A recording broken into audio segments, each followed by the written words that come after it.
Howdy crew. Today I'm going to be going over how the Miller SuitCase ArchReach 12 is going to be stored in the welding rig. Let's get to it.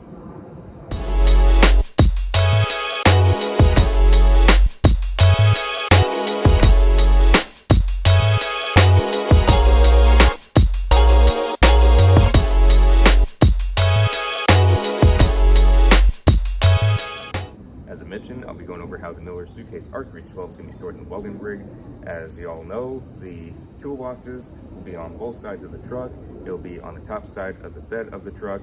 And yes, the suitcase will fit in just fine. It'll fit perfectly, but it's going to take up a lot of extra room if it's stored like this. There's two ways to store it. You can store it just like this, how it is, which is perfectly fine, but it won't be fine for me with this rig setup because I just won't have the space with the way it's laid out. It'll be wasting wire, but it will be better in the long run for storage and for less damage to happen, is to take this out. I can either one, wind up the wire, whether it be inner shield or outer shield, wind it up and then hook it off so that way the wire's not in the whip itself, or if I'm in a rush to go to the next job site, is to just cut it.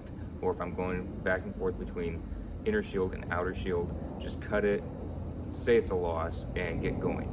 It's really going to depend on what's going on at that current moment, whether I'm in a rush, if there's an emergency job site that needs to be taken care of immediately, or what's going on. It really just depends, because I'm going to be spending all day winding up wire. I really don't want to be spending all day doing that. I don't like wasting wire, but it's going to take a lot of time to wind it up also. So what I'm going to do every time is take the whip off. That way, if I don't know what the next job site is, it'll be 50-50. If it's going to be inner shield or outer shield, it's going to be a completely different gun to go with it, which means it's going to be a different whip to go with it.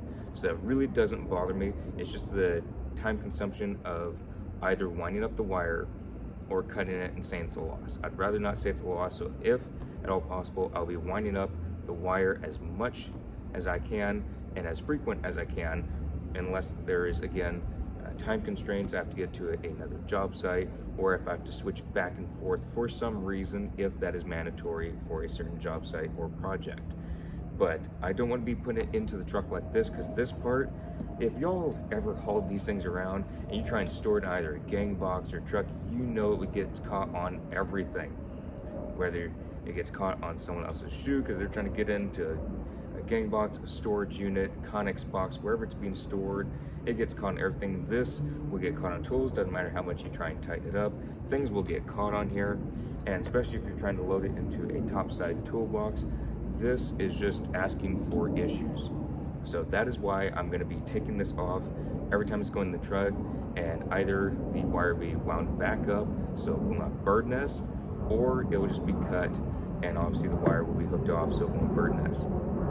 But I'm just not willing to have the issue of this getting caught, making life miserable, everything falling out of the toolbox, it being damaged because it having to be like this all the time, and then going down the road, if it gets pinched for some reason, if it, whatever, I don't want it to be damaged. It's expensive, it's not cheap, and I don't want to be going through whips and guns all the time.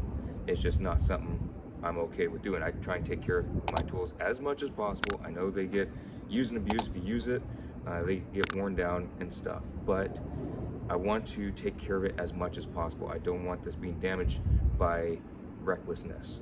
I don't want to just carelessly be putting it in there and pinching this to where it's damaging it, where it's damaging the liner on the inside, or anything like that. So that's what the game plan is. That's what's going to be happening at this point. The suitcase will go in, and I'll probably have the leads go on either side of the suitcase, whichever one's most readily available, because it'll be used more often, or if they're both on one side or the other, so I know that I can just grab one or the other. I'll figure it out once everything's bolted down, which will be very soon, but that's the game plan. I know some of y'all wonder how this is going to go in the rig. It's certainly not going to be outside. It's going to be in the toolbox, locked up, and it's just going to be a lot better for storage, a lot better for space usage, because it's going to be like Tetris, fitting everything in there.